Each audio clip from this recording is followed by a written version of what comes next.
하나님의 말씀 고린도전서 1장 18절 그리고 23절과 24절 말씀을 저와 여러분이 함께 봉독하겠습니다. 십자가의 도가 멸망하는 자들에게는 미련한 것이요 구원을 받는 우리에게는 하나님의 능력이라. 우리는 십자가에 못 박힌 그리스도를 전하니 유대인에게는 거리끼는 것이요 이방인에게는 미련한 것이로되 오직 부르심을 받은 자들에게는 유대인이나 헬라인이나 그리스도는 하나님의 능력이요 하나님의 지혜니라. 아멘. 우리 오늘 좌우에 앞뒤에 계신 분들 끝까지 승리하십시다. 우리 인사하겠습니다. 네, 우리 온라인으로 오신 여러분들도 끝까지 이번 한 주간 십자가를 붙들고 승리하는 한 주간 되시기를 축복합니다. 이번 새벽 고난주간 부흥의 주제가 십자가로 돌아가자입니다. Back to the cross. 여러분에게 십자가는 무엇입니까? 우리가 아까 영상에도 보았듯이 십자가가 보통 집의 벽에 거는 어떤 액세서리나 또 장식용, 차에 거는 목걸이 정도, 본인의 목에 거는 목걸이 정도로 생각하는 경향이 있습니다. 그러나 여러분, 십자가는 액세서리가 아니고 장식이 아닙니다. 왜 십자가로 돌아가야 하는가? 기독교의 변질은 바로 우리 십자가의 본질과 그 능력을 깨닫지 못할 때 기독교의 변질이 일어나기 때문에 그렇습니다. 오늘날 교회가 약해지는 이유가 있다면 바로 그 십자가의 능력을 깨닫지 못하기 때문이죠. 그래서 우리는 다시 십자가로 돌아가자고 외치는 것입니다. 사도 바울이 고린도전서를 쓰면서 고린도교의 성도들에게 이 십자가의 메시지를 전합니다. 여러분, 고린도교의 성도들은 예수님을 믿는 사람들이었잖아요. 그런데 그들에게 다시 오늘 이 본문 말씀을 편지로 쓰면서 십자가에 대한 말씀을 왜 전하는 것일까? 왜냐하면 그들이 예수님을 믿는다고 하면서 십자가를 헛되이 만들고 있기 때문에 그렇습니다. 그러면서 말씀한 것이 17절이에요. 그리스도께서 나를 보내심은 세례를 베풀게 하려 하심이 아니요 오직 복음을 전하게 하려 하심이로되 말의 지혜로 하지 아니함은 그리스도의 십자가가 헛되지 않게 하려 함이라. 사도 바울이 무엇을 보고 그들에게 그리스도의 십자가가 헛되이 되고 있다라고 보았을까요? 바로 교회 안에 존재하는 분열 때문에 그렇습니다. 교회 안에 파가 있었어요. 바로 바울파와 아볼로파와 게바파와 그리스도파, 이런 식으로 어떤 사람을 중심으로 파가 생긴 겁니다. 우리에게는 뭐 그런 파 없죠? 담임 목사파, 원로 목사파 이런 거 없죠? 네, 파가 있다는 것은 사실은 어떤 힘이 있다는 거거든요. 어떤 사람을 중심으로 권력이 있기 때문에 사람들이 파가 생기는 겁니다. 그런데 왜 고린도 교회에 이런 파가 생겼는가? 사도 바울이 진단한 것은 그들이 십자가가 무엇인지를 못 깨달았기 때문이다. 혹은 깨달았으나 다시 한번 그 십자가의 능력을 잃어버린 채 십자가를 헛되이 만들고 있기 때문에 그렇다는 겁니다. 십자가를 정말 깨달았다면 절대로 분파가 생길 수 없고 분열이 있을 수 없고 싸움이 있을 수가 없다는 겁니다. 왜 그렇죠? 내가 얼마나 악한 죄인인지를 깨달은 자가 어떻게 누구를 비난하며 비판하며 싸울 수가 있겠습니까? 그러니까 분열이 있다는 것은 그들이 이 십자가를 아직 못 깨달았거나 아니면 그 능력을 지금 잃어버렸다라고 본 것입니다. 여러분, 십자가는 바로 이 기독교의 핵심입니다. 핵심 메시지가 기독교의 바로 핵심 메시지가 십자가였던 것이죠. 사도 바울에게 십자가가 얼마나 중요했던지 고린도전서 2장 2절에서 이렇게 고백을 합니다. 우리 함께 읽어볼까요? 시작. 내가 너희 중에 그리스도와 그가 십자가에 못 박히신 것 외에는 아무것도 알지 아니하기로 작정하였습니다. 사도 바울이 아는 것이 십자가만 아는 것이 아니었습니다. 많은 것을 알고 있었지만 마치 사도 바울은 내가 그리스도와 십자가 외에는 다른 것은 다 필요 없다라고 여겨질 정도로 그렇게 십자가가 중요했던 것이죠. 그래서 사도 바울이 나는 자랑하기를 오직 십자가만 자랑한다. 갈라디아서 6장 14절에 이렇게 되어 있습니다. 그러나 내게는 우리 주 예수 그리스도의 십자가 외에 결코 자랑할 것이 없으니. 여러분, 이 말씀을 잘 한번 묵상해 보시기 바랍니다. 주 예수 그리스도의 십자가 외에 결코 자랑할 것이 없다. 여러분, 이 사도 바울의 고백이 굉장히 어색하게 혹시 느껴지십니까? 아니, 자랑할 것이 얼마나 많은데 십자가만 자랑할까? 라고 하는 이 사도 바울의 고백이 너무 어색하다고 한다면 뭔가 내게 문제가 있는 거예요. 사도 바울이 왜 십자가만 자랑했을까? 그가 십자가의 능력을 깨달은 자였기 때문에 십자가만 자랑했던 것이죠. 사실 여러분, 세상에 얼마나 자랑할 것이 많습니까? 세상 사람들이 자랑하는 것이 뭐가 있을까? 보통 소유를 자랑합니다.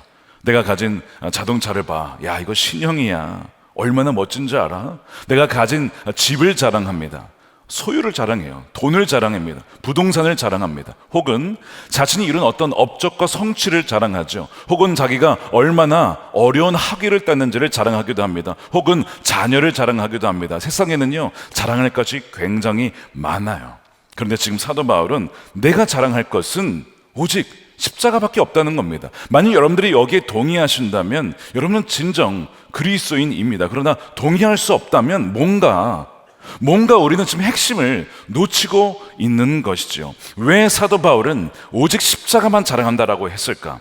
우리가 만약 이것을 이해하지 못하고 있다면 바로 우리가 십자가로 돌아가야 하는 이유를 분명히 찾은 것입니다. 오늘 우리가 모인 이유가, 이번 주에 모이는 이유가 바로 십자가로 돌아가서 사도 바울의 이 고백이 나의 고백이 되기를 원하기 때문에 우리가 오늘 이 새벽에 모인 것이죠.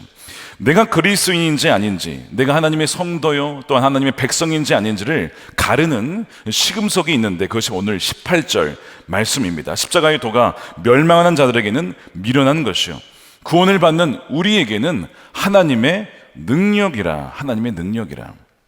여러분, 이 구절은요, 세상에 많은 사람들이 있고 많은 인종이 있고 많은 세대가 있지만 단 두 부류의 사람이 있다라고 말씀합니다. 한 부류는 멸망하는 사람입니다. 십자가가 미련하게 보여서 멸망하는 사람들이 있고, 한편으로는 구원을 받는 사람이 있습니다. 왜요? 십자가가 능력이기 때문에. 세상을 단 두 부류의 사람으로 가르는 것이 이 18절 말씀입니다. 여러분들이 지금 멸망으로 가고 있습니까? 아니면 구원을 향하여 가고 있습니까? 라고 할 때에 어떻게 알 수 있냐면 십자가가 내게 능력인가 아닌가, 십자가가 내게 능력으로 체험되고 있고 날마다 체험되고 있는가 아닌가를 보면 알 수 있다는 거예요. 단지 십자가가 액세서리가 아니고 이것이 나에게 능력으로 다가온다면 그는 구원을 받고 있는 사람이고, 십자가를 알긴 알지만 그 정도의 능력 혹은 사도 바울이 자랑할 정도로 그렇게 내가 십자가가 자랑스럽지 않다면 죄송하지만 지금 멸망으로 가고 있다라고 하는 것이 이 18절의 말씀이고 하나님의 말씀의 진단인 것이죠. 많은 사람들이 십자가를 듣고도 십자가가 왜 자랑거리지? 왜 십자가 왜 아무것도 알고 싶지 않다라고 사도 바울이 말하는 것이 이해가 안 되네 라고 하는 분들이 상당히 많다는 거예요. 만일 그렇다면 오늘 말씀은요, 그 사람은 지금 멸망으로 가고 있다는 겁니다. 이것이 이 말씀의 핵심 메시지예요. 여러분, 본래 이 십자가, 여러분 가운데 보시는 이 십자가는 사형 형틀이었습니다. 사람을 죽이는 도구였어요. 수치와 저주의 상징입니다. 그런 이 십자가가 당시 사람들에게 이 십자가를 자랑하라는 것은 정말 말도 안 되는 일입니다. 지금은 거의 사형 제도가 폐지되었지만 예를 들어서 사형을 시키는 전기 의자를 자랑하라, 이 말도 안 되는 거잖아요. 제2차 세계대전 때 유대인들이 아우슈비츠 가스실에서 수백만 명이 죽었습니다. 그러니까 유대인들에게 가스실을 자랑하라, 여러분 이건 모욕이고 이건 말도 안 되는 일입니다. 저주의 상징을 어떻게 자랑하라, 여러분 생각하기도 싫은 트라우마를 갖고 있는 그 사형 형틀을 자랑하라는 것은요, 이건 이해되지도 않고 말도 안 되는 일이었던 것이죠. 23절에 보니까 유대인들에게는 이것이 거리끼는 일이었다라고 했어요. 23절에 유대인들에게는 이것이 거리끼는 것이고 이방인에게는 미련한 것이다 라고 되어 있어요. 이 십자가는 로마의 형틀, 사형 형틀로서 뼈가루가 포함된 채찍으로 사람을 막 칩니다. 그 다음에 사람이 거의 이제 살점이 떨어져 나가고 반 죽음 상태에 일어났을 때 발가벗겨서 십자가에 매달아요. 그러면 피가 뚝뚝 떨어지죠.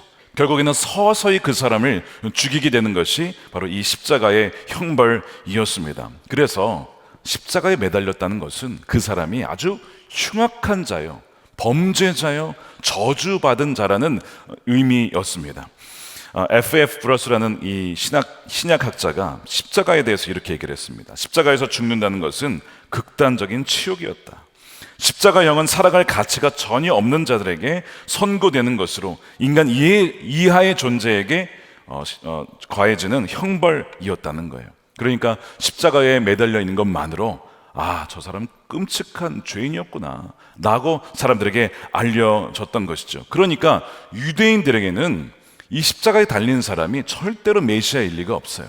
유대인들이 생각하는 메시아란 나라를 구원하고 정치적 혁명을 일으키고 압제해서 사람들을 구원해내는 사람이 메시아여야 하는데, 십자가에 저주 달린 어떤 저주받고 매달린 자가 메시아일 리는 없었던 것이죠. 구원자일 리가 없는 겁니다. 그래서 로마 사람들이 보기에는 그는 또한 아주 수치와 절망의 사람이고, 동시에 유대인들이 보기에도 이거는 메시아가 될 수 없는 사람인 것이죠. 신명기 21장 22절에 보면 십자가에 매달려 죽은 자가 저주받은 자라고 나오고 있습니다. 사람이 만일 죽을 죄를 범함으로 내가 그를 죽여 나무 위에 달거든 그 시체를 나무 위에 밤새도록 두지 말고 그날에 장사하여 내 하나님 여호와께서 내게 기업으로 주시는 땅을 더럽히지 말아라. 나무에 달린 자는 하나님께 저주를 받았음이니라. 이 나무에 달려서 죽은 자는 저주를 받은 자이기 때문에 성 안에서 죽으면 안 됩니다. 그래서 성 바깥에서 사형을 했던 거예요. 십자가형을 했던 것이죠. 사람들이 그를 보면서, 십자가를 쳐다보면서 아주 그냥 불쾌하고 쳐다보기도 싫은 것이 원래는 여러분 십자가였습니다. 근데 그것을 자랑하라, 그것이 능력이다. 여러분, 이거는 인간적으로 자연적으로 전혀 이해될 수 없는 말이었던 것이죠. 23절에 보면 이방인들에게 미련한 것이라고 했는데 주로 그리스인들, 이 헬라인들을 말하는 것이죠. 헬라인들이 보기에 지혜로운 그들이 보기에는 어느 한 사람의 죽음으로 누군가가 구원을 받는다, 이것도 전혀 이해할 수 없는 일이었습니다. 한 사람의 피가 모든 사람을 구원한다, 이거는요 전혀 그들의 탁월한 지성을 찾고 있었던 사람들에게 입장에서 말도 안 되는 정말 허풍과 같은 말이었습니다. 그래서 그들이 보기에는 십자가는 미련한 것으로 보여졌던 거예요. 그런데 여러분, 현대인들에게도 십자가는 전혀 능력으로 비춰지지 않습니다. 여러분, 현대인들이 우리가 좋아하는 것이 무엇이죠? 능력 있는 사람이에요. 권세 있는 사람입니다. 힘 있는 사람입니다. 그런데 십자가는요, 힘없이 죽은 것을 상징하잖아요. 저주를 받은 것을 상징하잖아요. 누가 십자가를 자랑을 하겠습니까? 예를 들어서 강원도의 어느 누군가가 사형 형태를 받아서 죽었다고 칩시다. 누가 그를 주목하겠어요? 웬 범죄자가 죽었나 보다, 끔찍한 죄를 저질러서 죽었나 보다, 이렇게 생각을 하지, 누가 나사렛 예수라고 하는 자가 죽었다는 것을 누가 현대인들이 거기에 대해서 귀를 기울이겠습니까? 또한 또 거슬리는 이유가 우리 죄를 위해서 죽었다는데 도대체 우리가 왜 죄인이냐, 사람들이 받아들이지를 못하는 거예요. 그래서 십자가가 능력인지를 깨닫지 못하고 또 자랑거리인지를 전혀 알지 못하는 이유가, 먼저는 내가 왜 죄인인지 모르겠다는 것이죠. 많은 분들이 자신이 죄인임을 깨닫지를 못합니다. 근데 여러분, 우리가 죄를 짓고도 이것이 죄인지 모르고 살 때가 너무나 많습니다. 내가 모른다고 해서 죄가 아닌 것이 아닌 거예요. 여러분, 제가 미국에 가서 살면서 많은 범죄를 저질렀습니다. 이 자리에서 고백을 해야 될 것 같아요. 역주행을 3번이나 하면서 많은 사람들을 위협을 했고, 그것만이 아니라 실제로 있었던 일인데, 제가 어느 마을을 지나가는데, 마을이다 보니까 속도를 낮춰야겠어요. 차를 운전하다가 한 30km, 35km 정도로 갔습니다. 근데 그것이 어떤 곳이었냐면 스쿨존이라고 해서 학교 앞을 지나갈 때는 속도를 더 낮춰야 됩니다. 한 20km 정도로. 저는 이제 스쿨존인지를 모르고 그냥 지나갔어요. 한 30km 이상. 어떻게 됐을까요? 경찰이 저를 잡았습니다. 그러면서 하는 얘기가 스쿨존이었다는 거예요. 전 스쿨존인지 몰랐거든요. 여러분, 몰랐다고 해서 제가 범죄하지 않은 게 아닙니다. 여러분, 스쿨존에서 범죄하게 되면 벌금이 2배입니다. 게다가 운전면허증을 보여달라고 하는데 없는 거예요. 면허증이. 무면허 혐의를 또한 받게 됐습니다. 게다가 외국인입니다. 경찰이 보기에 저는 완벽한 범죄자입니다.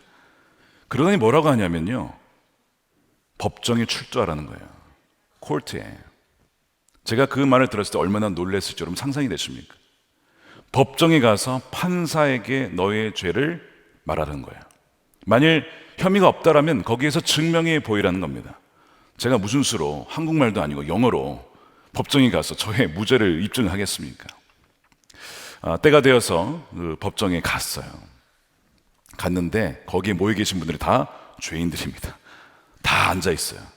판사님이 딱 등장하니까요, 일동기립 다 일어나고, 그 다음에 어떤 어떤 그 공지사항이 나온 다음에 어떻게 되냐면 한 사람 한 사람씩 줄을 서서 판사를 만납니다. 그 판사에게 가서 판사가 당신이 guilty, 당신이 유죄입니다 라고 했을 때 유죄가 아닌 이유를 증명을 해야 됩니다. 근데 저는요, 유죄였던 거예요. 왜요? 거기에 스쿨존에서 실제로 속도가 이상을 넘어갔기 때문에 유죄였죠. 면허증이 없었습니다. 그런데 제가 무면허가 아닌 것은 입증을 했어요. 제가 면허증을 보여줬거든요. 그러나 그 스피딩, 과속을 한 것은 제가 어떻게 할 수가 없었습니다. 그러면서 제가 최선을 다해서 제가 변호하려 했지만, 여러분, 저에겐 변호사가 없었어요. 여러분, 법정에 변호사 없이 선다는 그 마음, 여러분 어떤 마음인지 이해하십니까? 이 이미지를 잘 생각해 보세요. 법정에 서서 나의 죄에 대해서 누군가가 당신이 죄다라고 선언을 하고, 나를 위해서 누군가가 변호해 주는 없는 상황 속에서 서 있는 이 죄인의 심정이 어떠한지를 한번 상상해 보시기 바랍니다. 최대한 제 어떤 논리를 다 동원해서 증명을 해서 다행히 어떤 벌금으로 끝나긴 했지만, 그리고 어떤 구속을 당하진 않았지만, 어쨌든 저는 guilty로 인정이 되었고 벌금을 내야 했습니다. 저는 그때 그 시간, 법정에 섰던 시간을 지금도 잊을 수가 없어요. 왜냐하면 내가 만일 범죄하여 결국 하나님 앞에 섰을 때에 내가 죄인으로 서게 된다면 어떤 일이 벌어질까? 과연 나를 위해서 누가 변호해 준 사람이 있을까? 여러분, 이것이 굉장히 두려운 일입니다. 그 이미지가 저에게 지워지질 않는 거예요. 내가 몰랐다고 해서 죄를 안 지은 것이 아니고, 분명히 죄를 짓고도 죄인 줄 모르고 살아갈 때가 얼마나 많은지 모릅니다. 성경은 뭐라고 하냐면, 우리가 죄인이래요. 왜 죄인이냐 했더니 왕의 자리를 찬탈했다는 겁니다. 내 마음대로 산 것이 죄라는 거예요. 왕이신 하나님의 뜻대로 살지 아니하고 내 마음대로 산 것이 죄라는 것입니다. 또한 나 외에 다른 신을 섬기지 말라고 했는데 내가 정말 하나님만을 섬기냐? 그렇지 않았다는 것이죠. 우리가 보면 얼마나 의지하는 것이 많은지 몰라요. 돈을 의지하기도 하고 사람과 권력을 의지하기도 합니다. 이 모든 것이 왕을 모욕하는 것이고, 왕의 다른 것을 섬김으로써 사실상 왕을 그 자리에서 끌어내린 그런 범죄, 반역을 행했다는 것이죠. 또한 하나님이 우리의 신랑이신데, 주님이 우리의 신랑이신데 우리가 신부예요. 그런데 우리가 간음했다는 거예요. 신랑이신 주님 외에 다른 것을 사랑했다는 것입니다. 우린 간음 범죄를 범했다는 것입니다. 또한 하나님이 주인이시고 우린 종인데 주인의 뜻대로 살아가지 아니하고 우리가 받은 모든 것, 우리의 생명, 우리의 돈, 우리의 시간, 우리의 재능, 이 모든 것을 주인의 뜻대로 사용하지 아니하고 다른 것에 허랑방탕하며 마치 탕자와 같이 살았다는 겁니다. 그런 말씀이 계속 나와요. 우리가 악하고 게으른 종이라고. 성경은 율법을 통해서 계속해서 우리가 유죄인 것을 계속해서 증명해 보입니다. 여기에서 반박할 수 있는 것이 아무것도 없어요. 다 맞는 말이거든요. 그래서 결국 이 모든 것이 유죄로 인정이 되면서 마지막 형벌이 뭔지 아십니까? 여러분, 형벌이 성경이 말하는 것은요, 그것이 사망이라는 겁니다. 사망. 로마서 3장 23절 말씀에 이렇게 되어 있죠. 모든 사람이 죄를 범하였음에 하나님의 영광이 이르지 못했다. 로마서 6장 20절에 너희가 죄의 종이 되었을 때, 우리가 죄의 종으로 살아갔다는 거죠. 의에 대하여 자유로웠느니라. 너희가 그때 무슨 열매를 얻었느냐? 이제는 너희가 그 일을 부끄러워하나니 이는 그 마지막이 뭐라고요? 사망이래요. 사망. 그러면서 23절에 죄의 삭은 사망이요. 이것이 성경의 진단입니다. 여러분, 여기에서 피해갈 수 있는 사람이 아무도 없다는 것이죠. 이 죄값을 치를 수 있는 것은 여러분 죽는 길밖에 없는데, 한 번 죽는 게 아니에요. 육신의 죽음만이 아니고 둘째 사망, 우리 영혼의 죽음까지 2번 죽는다는 것입니다. 이것이 모든 인간에게 선언된 사망 선언이에요. 여기에서 살아날 수 있는 길은 하나밖에 없어요. 누군가가 그 죄값을 치를 수밖에 없는 거죠. 하나님의 지혜가 여기에 나옵니다.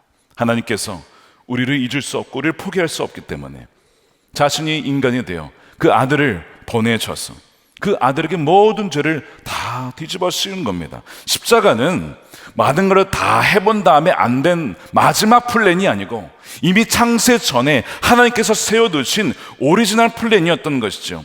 22장에서 창세기 22장에 보면 이미 그것을 보여주고 있어요.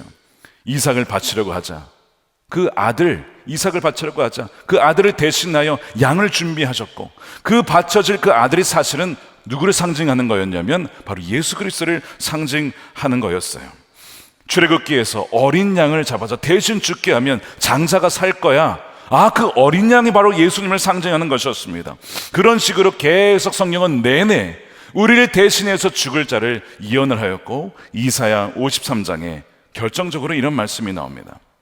그가 찔림은 우리의 허물 때문이요 그가 상함은 우리의 죄악 때문이라.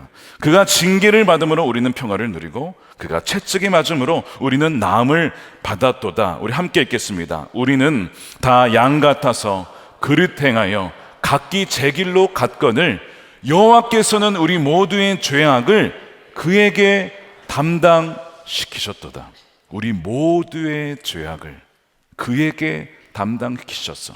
그가 우리 대신에 저주받은 자만 매달려 죽는다는 나무에 매달려서 우리가 받아 죽어야 될 그 저주를 그분이 모든 것을 다 받으시고 죽었다는 것입니다. 그래서 사도행전에 보면 이 십자가를 나무라고 표현을 하죠. 나무라고 하는 것은 저주를 상징해요. 그래서 사도행전 5장 30절에 너희가 나무에 달아 죽인 예수를 우리 조상의 하나님이 살리시고, 그 나무에서 죽어야 될 우리가 아니라 우리 대신에 예수님이 저주를 받아 죽었다는 거예요. 그래서 하나님조차도 고개를 돌려서 그 아들을 바라보지 않고 어찌하여 나를 버리셨나이까 완전한 그 사귐이 끊어진 우리 대신해서 저주를 받은 그 예수님, 그 십자가에서 다 모든 죄악과 이 사망의 저주를 다 받으신 거예요. 그런 이후에 이제는 우리가 받아야 될 모든 죄값과 사망의 저주가 이제는 전혀 존재하지 않는다라는 것이 바로 십자가의 선언입니다. 십자가에서 모든 죄값이, 우리의 모든 죄값이 치러졌다는 것이죠. 더 이상 죄의 권세가 우리를 사로잡을 수 없다는 겁니다. 그런 점에서 십자가는 뭐라고요? 십자가는 능력이에요. 우리의 모든 죄를 사하는 능력인 것이 바로 십자가입니다. 우리를 죄의 종에서 자유케 하는 것이 십자가의 능력인 것이죠. 여러분들이 만일 이 십자가의 능력이 믿어진다면요, 여러분 특별한 사람들입니다. 왜냐하면 성경은 오직 부르심을 받은 사람들만 십자가의 능력을 깨달을 수 있다라고 분명히 말씀하고 있기 때문에 그래요. 자, 24절 말씀에 자 보십시오. 오직, 그렇죠? 오직 부르심을 받은 자들에게는, 하나님이 부른 사람들, 하나님이 택한 사람들에게만, 유대인이든지 헬라인이든지 그리스도는 하나님의 능력이고 하나님의 지혜고 십자가는 능력이 된다는 겁니다.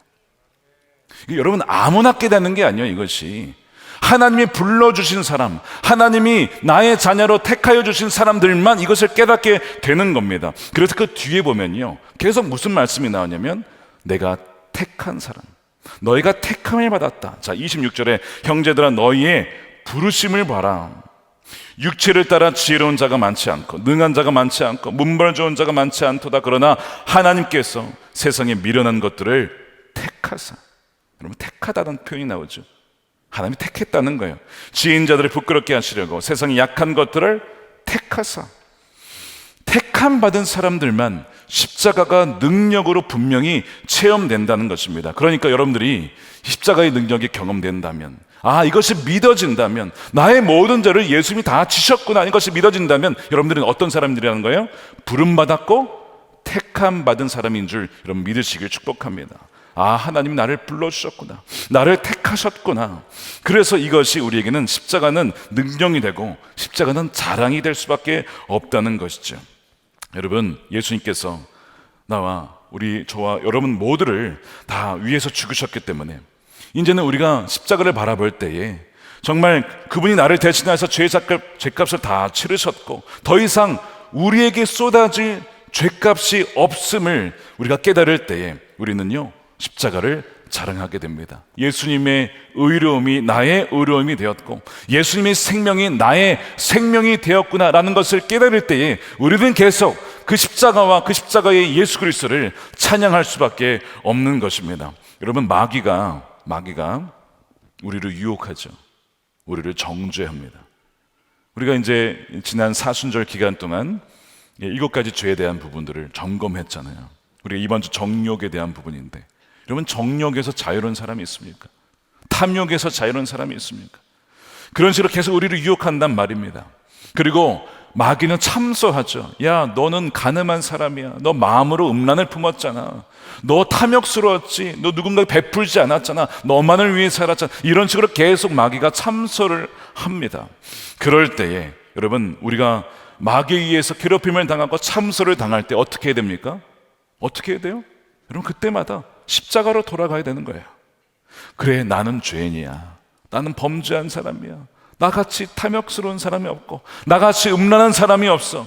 그래서 주님께서 나를 대신하여서 내가 죽어야 될 그 자리에서 모든 저주를 받고 돌아가시는 거야. 우리는 그때마다 십자가로 돌아가야 됩니다. 십자가를 의지하고 십자가의 그 예수 그리스도의 안에서 이제는 결코 정죄함이 없음을 여러분 믿으시기를 축복합니다. 그래서 우리는 십자가로 날마다 돌아가야 된다는 거예요. 로마서 8장 1절 말씀 우리 함께 읽겠습니다. 시작. 그러므로 이제 그리스도 예수 안에 있는 자에게는 결코 정죄함이 없나니 이는 그리스도 예수 안에 있는 생명의 성령의 법이 죄와 사망의 법에서 너를 해방하였음이라. 아멘이죠. 해방되었다는 거예요.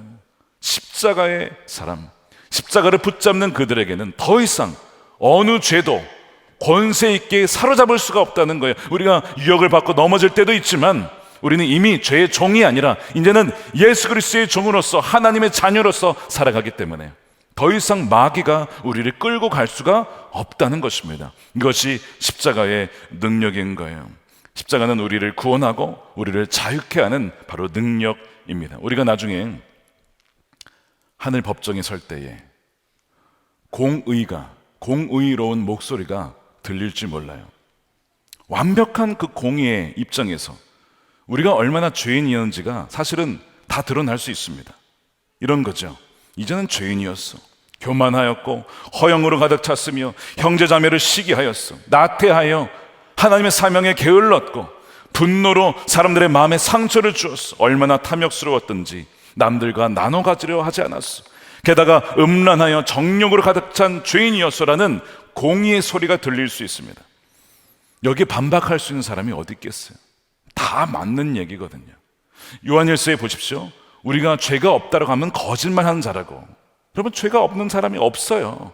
죄가 없습니다라고 하면 거짓말하는 자라고 분명히 말씀하잖아요. 이 말이 다 맞는 말입니다. 하나님이 공의 판결에 반박할 수 없고요. 또한 그 콜트의 법정에서 아무도 나를 위해서 변호해 준 자가 없는데 누군가의 바로 십자가를 붙잡고 십자가를 경험하고 예수 그리스도를 붙잡은 자에게는요, 그를 위해 변호해 주는 자가 있습니다. 이런 목소리가 들려와요. 그는 무죄입니다. 그는 깨끗합니다. 왜냐하면 내가 그의 모든 죄를 십자가에서 전부 치러냈기 때문이에요. 그분은 누구십니까? 우리의 영원한 중보자 예수 그리스도이십니다. 그분이 우리를 위해서 모든 죄를 다 담당하셨기 때문에 그는 무죄라는 겁니다. 그는 깨끗하다는 겁니다. 나의 의로움이 그의 의로움이 됐기 때문에 이제는 더 이상 그에게 죄값을 물을 수가 없다는 것이죠. 디모데전서 2장 5절에 하나님은 한 분이시요 하나님과 사람 사이의 중보자 또 한 분이시니 그 사람이신 그리스도 예수라. 그가 모든 사람을 위하여 자기를 대속물로 주셨으니, 이 대속물이라는 것이 영어로 ransom, 즉 인질을 위하여서, 우리가 인질로 사로잡혀 있는데 우리 인질을 풀어주기 위해서 값을 치르는 그 어떤 돈이든 어떤 생명이든 그것이 대속물입니다. 우리가 죄의 종으로 사로잡혀 있을 때에 우리를 풀려주도록 하기 위해서 예수님이 대신 값을 치렀다는 것이 바로 이 말씀의 의미입니다. 그러므로 우리는 이제는 자유라는 거예요. 더 이상 죄의 종노릇하지 아니하고 죄값이 물려지지 않는 완전한 회방을 누리게 되었다는 것이죠. 그런 점에서 십자가는 뭐라고요? 십자가는 능력인 것입니다. 십자가는 우리가 영원히 자랑할 사도 바울의 고백대로 나는 십자가 외에 다른 것을 알지 않기로 작정하였고 오직 십자가만 자랑하노라. 이것이 우리의 또한 고백이 될 수 있는 것입니다. 여러분, 갈보리산 위에라는 찬송가가 있죠. 우리 함께 한번 불러볼까요? 갈보리산 위에 십자가 섰으니 주가 고난을 당한 표라. 험한 십자가를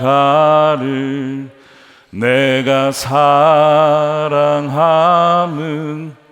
주가 보혈을 흘림일세. 죄우 승리를 얻기까지 주의 십자가 사랑하리. 주의 십자가 사랑하리. 빛난 멸류관 받기까지 험한 십자가 붙들겠네. 우리 3절도 찬양하겠습니다. 험한 십자가에 주가 흘린 피를 믿는 마음으로 바라보니 나를 용서하 내 죄 사하시려 내 죄 사하시 주가 흘리신 보혈 주가 흘리신 보혈일세. 최후 승리를 얻기까지 주의 십자가 사랑하리. 주의 십자가 사랑하리. 빛난 멸류관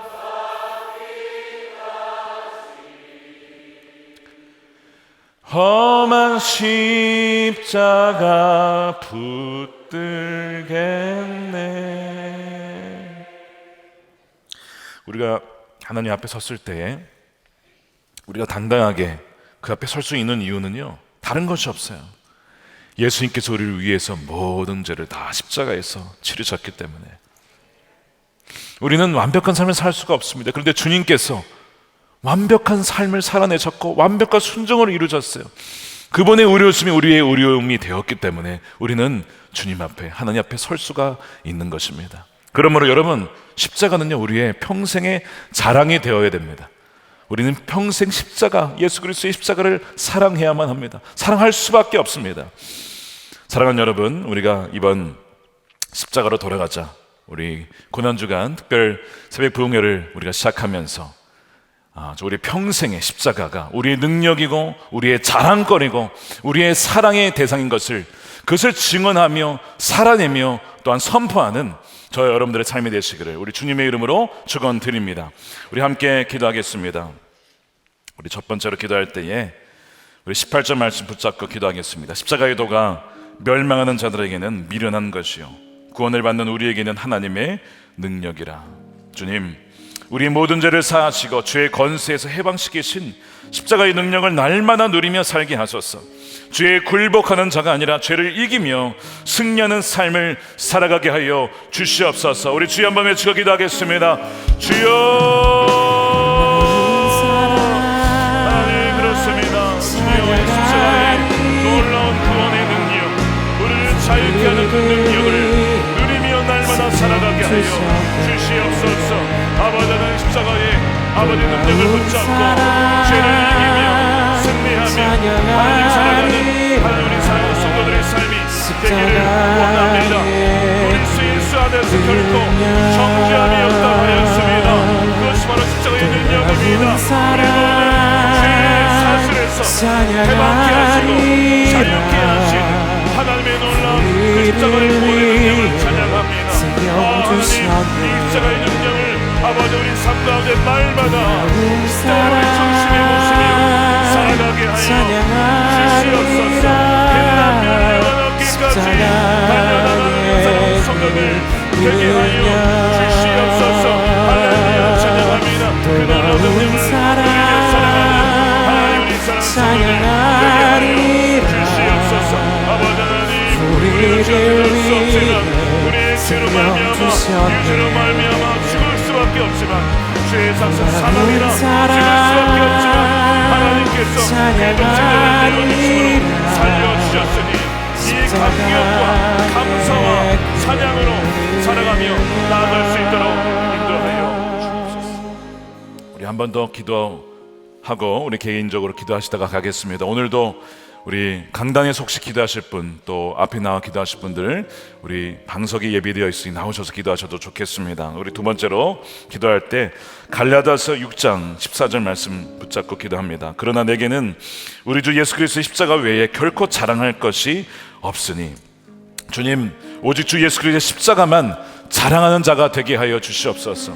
정말 사도 바울의 이 고백이 나의 고백이 되게 해주시고 오직 예수 그리스도의 십자가 주님만을 자랑하며 사랑하는 자가 되게 하여 주시옵소서. 우리 한번 다시 한번 통성으로 주여만 외치고 기도하겠습니다. 주여 주의 사랑 찬양하리라. 오직 십자가만 자랑하여서 십자가만 우리 전부이며 십자가의 능력을 자랑하며 하나님 실현하는 자들로 살아가게 하여 주시옵소서. 아버지의 하나님의 지혜를 자랑하며 하나님의 지혜를 자랑하며 선포합니다. 할렐루야. 하나님 찬양할 때에 아버지 우리 말씀을 찬양하리라. 우리의 모든 죄를 사하시고 하나님 경계케 하시고 새롭게 하시며 마지막 피조물로 바꾸신 하나님의 그 능력을 찬양하며 주여 우리 삶 가운데 오직 주님만을 붙잡고 나아가리라. 찬양합니다. 십자가의 아버지 찬양하며 나아가며 놀라운 사랑 찬양하리라.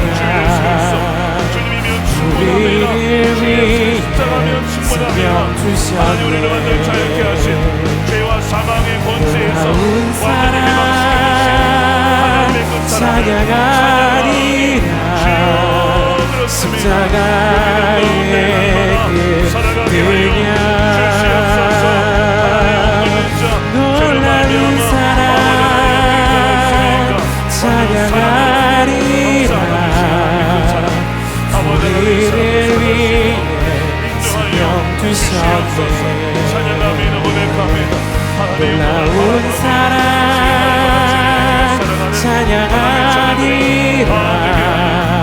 십자가의 그 능력 놀라운 사랑 찬양하리라. 우리를 위해 생명 주셨네. 놀라운 사랑 찬양하리라. 십자가의